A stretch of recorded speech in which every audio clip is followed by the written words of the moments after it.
Nasangkot na naman sa isang maduming pangyayari si Jeremy Mahinay sa Panalay. Kung matatandaan natin na nasangkot na din si Mahinay sa MPBL nung tinuhod niya at bumaliktad si Barkuma na isa sa pinakadelikadong hard foul sa history ng MPBL. Pobres will drive. Cup Pobres will miss.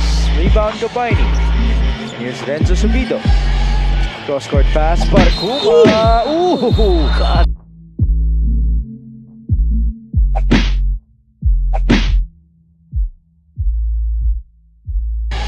Cross-court pass, Barkuma. Ooh, God. That was hard. Jeremy Mahinay called for the unspo. And remember, we already had one guy disqualified from this game.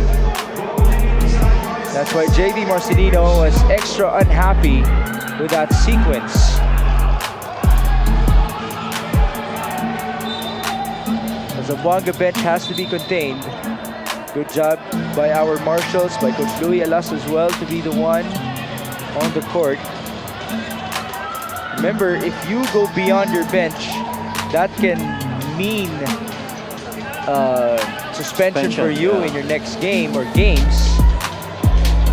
But Joey Barkuma, this should be our biggest concern. Is he okay? That's the thing. He looks to be okay. Nagagalaw niya naman ang kanyang katawan. I think it's the turn mid-air, you know? We were actually blindsided by somebody else here on our angle. So I'm really curious as to what exactly happened. Now we're paging for the medic, which might not be a good sign here, or which is not a good sign for Joey Barkuma. I wonder what's hurting for him.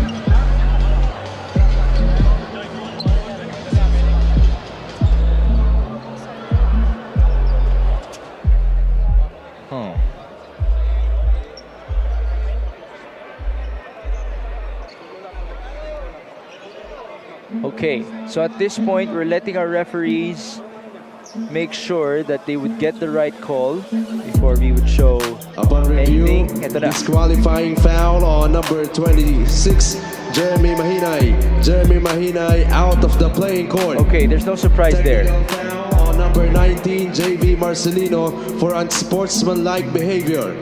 Fourth foul on JV Marcelino. There's no surprise there as well. JV did bump Jeremy Mahinay after the foul.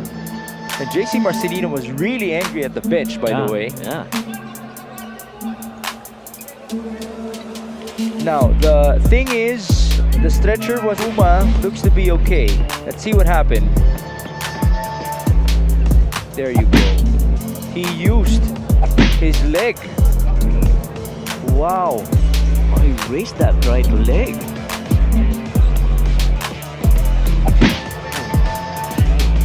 Saw how Barkuma flew. We're gonna give him time to rest. Obviously, Zamboanga might not even play him anymore, just to make sure that he will be okay. Has checked in for the first time. He will be the one shooting the 2 free throws for Zamboanga, and they will get ball possession. Sikalan daw talaga siya na-challenge. Kumbaga kahit physical na rin sila sa practice, iba raw talaga in actual. Napanood natin ang matinding hard foul ni Mahinay na agad naman humingi noon ng tawad sa isang interview niya sa PBA draft. Actually, sobrang frustrated ako that time. Nagkamali ako, and then pinagsisisihan ko naman yun. Alam ko na tao rin lang ako, and nagkakamali rin. Pero sa lahat ng yun yung pinakaunang nangyari sa akin. Sa mga taong galit sa akin, sa mga fans ng basketball sa buong Pilipinas, sa mga player coaches, humihingi po ako ng pasensya sa nangyari. And gagawin ko po yung best ko para baguhin yung sarili ko, para magbago, tumino sa loob ng court. Actually, mabait naman po akong tao. Madali po akong lapitan. Yun lang po talaga nagkamali ako. And pangako po na hindi ko na ulitin yung consequence na ginawa ko.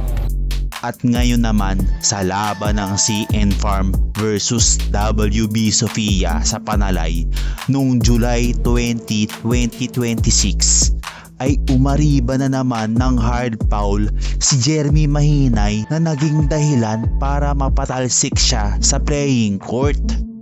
Alam naman po natin na pisikalan ng laruan sa Panalay Gaming, pero kayo na po ang humusga.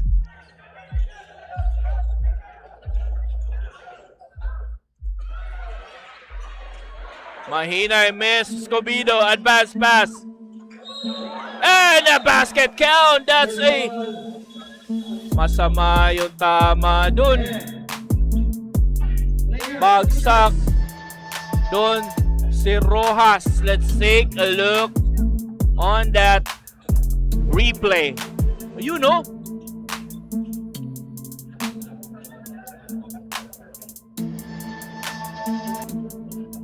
shout out to from Davao de Oro.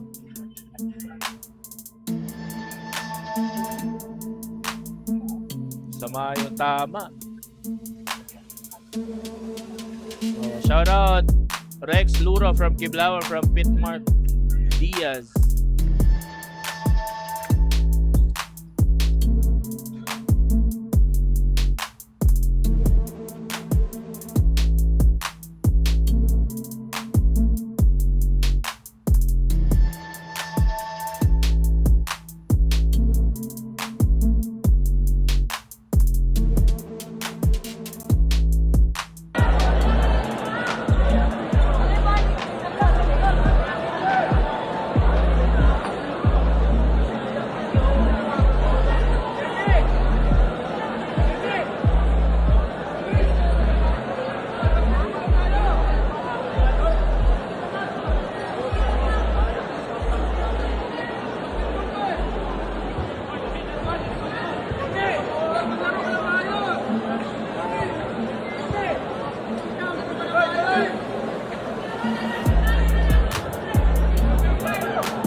Shoutout from Barangay Sumala, Kinugitan, Misor.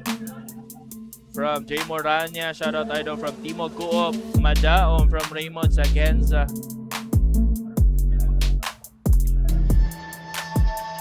Ito, ina-assist na ng medic si Rojas down to the floor.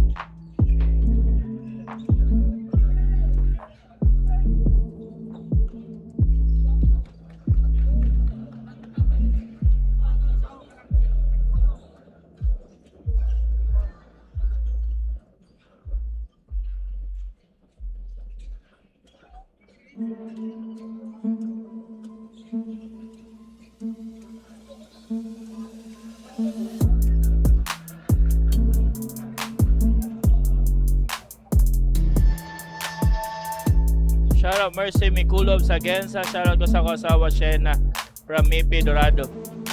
Shoutout Dol from Davao, Jake, TB Bar.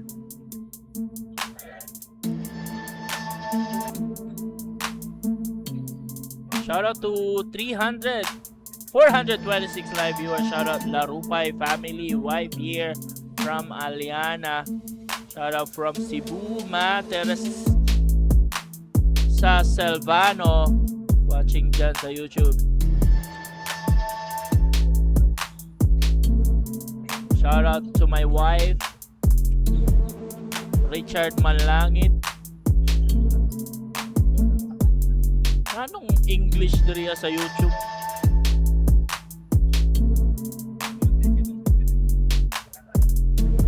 "41 seconds."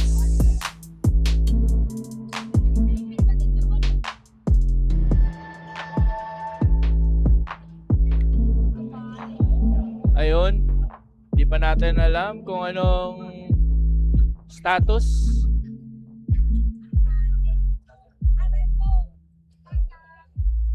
Pero ayun, ina-assist na siya ni the manager, Bon Bulak. Sana okay lang. Wala sanang injury. Nilapitan ni Mahinay. Disqualifying foul ang tinawag kay Mahinay. Shout out to 3,200 live viewers. Mahinay, disqualifying foul.